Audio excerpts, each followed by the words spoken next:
네, 안녕하십니까. 부동산 인사이트 신성민입니다. 최근에 부동산 시장이 15대책이 나온 이후 빠르게 조금은 안정화되고 그리고 가격도 하락하고 있는 추세를 보이고 있습니다. 매매 가격은 하락하고 있는데 반대로 전세 가격이나 월세 가격은 조금씩 상승하고 있죠. 자, 이런 부동산 시장 속에서 무주택자분들이 과연 내 집 마련을 해야 되는지 아니면은 내 집 마련을 미뤄야 되는지 오늘은 이 부분을 한번 살펴보는 시간을 가져보도록 하겠습니다. 자, 오늘 방송 무주택자분들이 끝까지 시청하게 된다면은 과연 앞으로 내 집 마련을 언제 해야 되는지 이 부분에 대해서 명확한 답이 될 테니까요. 오늘 방송 영상 끝까지 시청해 주시기 바라겠습니다.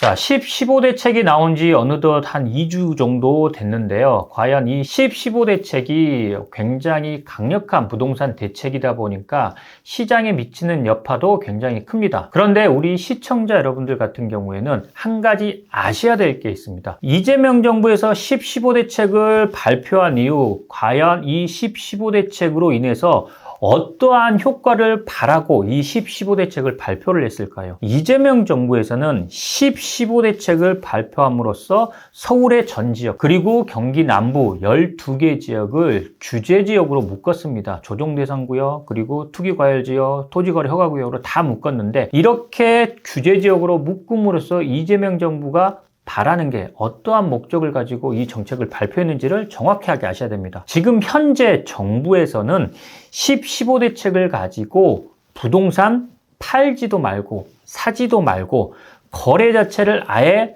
중지시키는 게 목적입니다. 그래서 거래를 최소화함으로써 집값이 하락하기를 바라는 게 현재 이재명 정부의 부동산 정책의 최종 목적이라고 보시면 됩니다. 자, 이렇게 거래를 최소화시키고 거래를 못하게 막아버림으로써 가장 피해를 보는 게 누구일까요? 바로 무주택자분들 그리고 서민들일 겁니다. 자, 15대책이 부동산 어떻게 보면은 가격이 상승하는 것을 막기 위해서 15대책 강력한 대책이 나왔는데 서울의 전 지역 그리고 경기 남부의 12개 지역을 한 번에 규제 지역으로 묶은 가장 큰 이유가 뭘까요? 핀셋 규제를 하게 되면은 그 주변 지역으로 풍선 효과가 나오고 그 또 주변 지역으로 풍선 효과가 계속해서 나오기 때문에 전체적으로 다 묶어버렸는데 서울에서도 외곽 지역 같은 경우에는 매매 가격은 최고가 대비해서 계속해서 하락했습니다.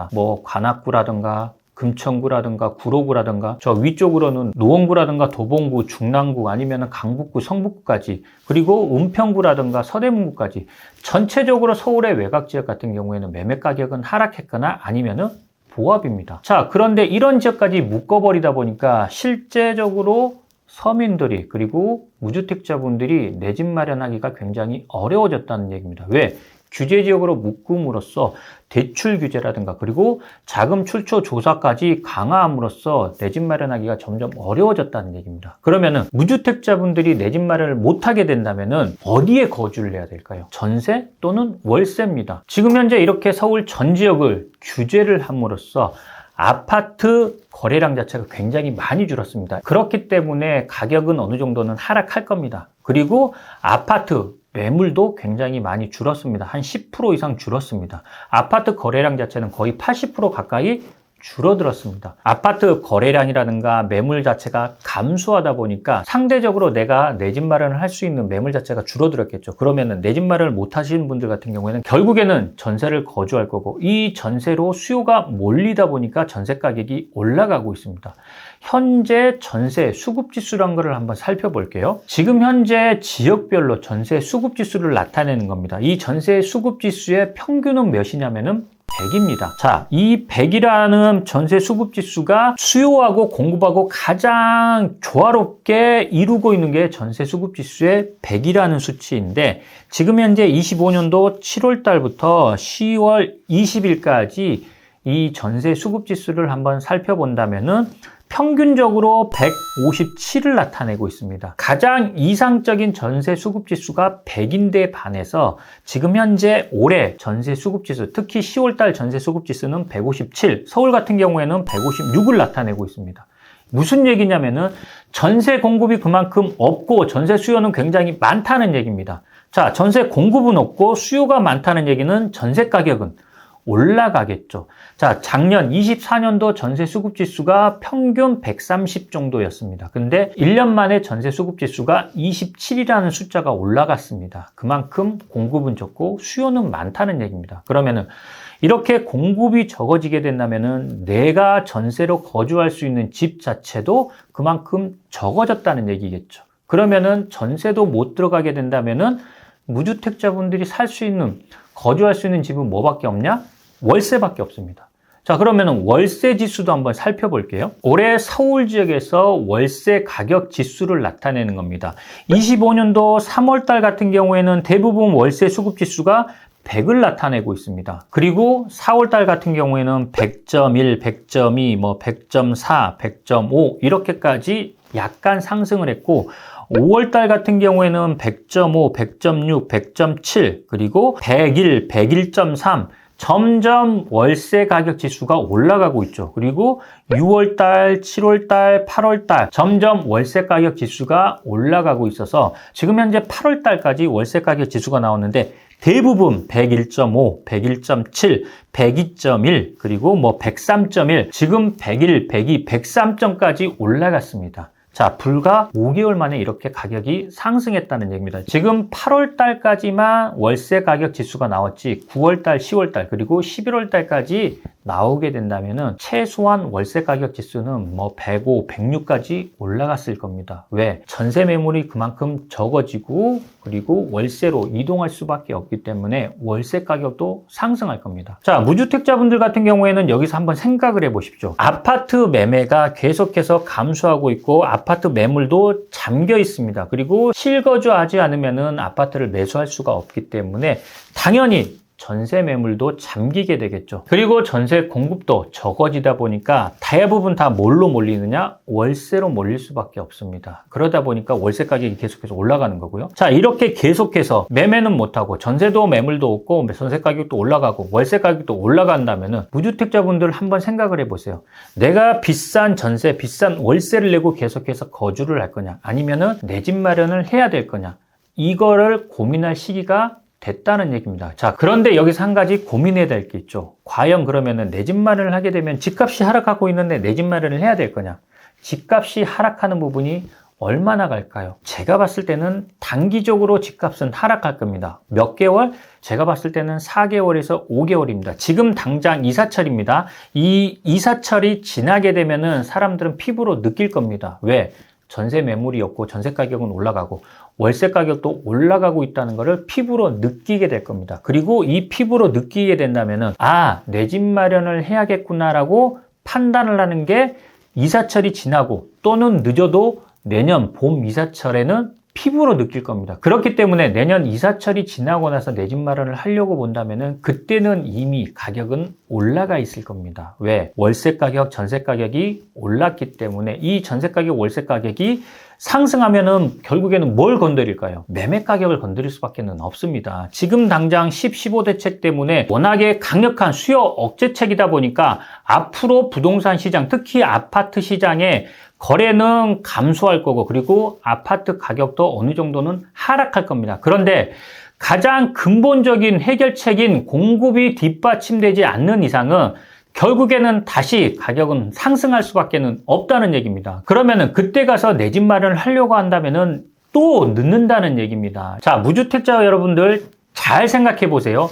내가 계속해서 비싼 전세 그리고 비싼 월세를 살 것이냐 아니면은 지금이라도 내 집 마련을 할 것이냐 이 부분을 고민할 게 아니라 결정을 빨리 할 시기가 다가왔다는 얘기입니다. 당분간 아파트 가격은 하락할 거고 그리고 거래로 굉장히 감소할 겁니다. 그렇지만 길게 가지 않을 겁니다. 딱 5개월 봅니다. 5개월 후부터는 아파트 가격 다시 상승할 겁니다. 그러면 그때 내 집 마련을 하려고 한다면 이미 가격이 오른 상황에서 내 집 마련을 해야 되기 때문에 지금부터 내 집 마련을 할 수 있는 준비를 차근차근 하셔야 됩니다. 내 자금력은 얼마나 되는지 그리고 전세의 매물은 얼마나 되는지 전세 가격은 상승하는지 하락하는지 그리고 월세 가격은 상승하는지 하락하는지 딱 이 네 가지만 지금부터 체크하셔가지고 올해 가을 이사철이 지나면은 내년 1월달, 2월달 가기 전에는 내 집 마련을 꼭 하세요. 왜냐하면은 올해 지나게 된다면은 내년에는 분명하게 대출 규제라든가 아니면은 금리라든가 이런 부분이 시장에 영향을 미칠 겁니다. 올해 10월달, 11월달, 12월달에는 은행에서